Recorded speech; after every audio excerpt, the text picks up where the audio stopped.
Ay, mapagpalang araw sa ating buhay. Uhahay ang buhay.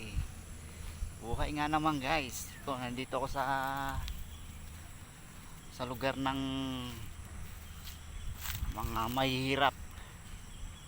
Pero makita mo yung lugar parang pamayaman na guys. Ganda rito oh. Ang ganda guys. Oo, para nasa totoong probinsya. Tapos may ano pa dun oh, bahay sa bundok. Ayan, lahat guys, lahat ng nakita niyo yan, sa akin lahat yan. Yan, tingnan nyo na lang. Huwag nyo lang itanong do sa pinakamay-ari kung kanino talaga.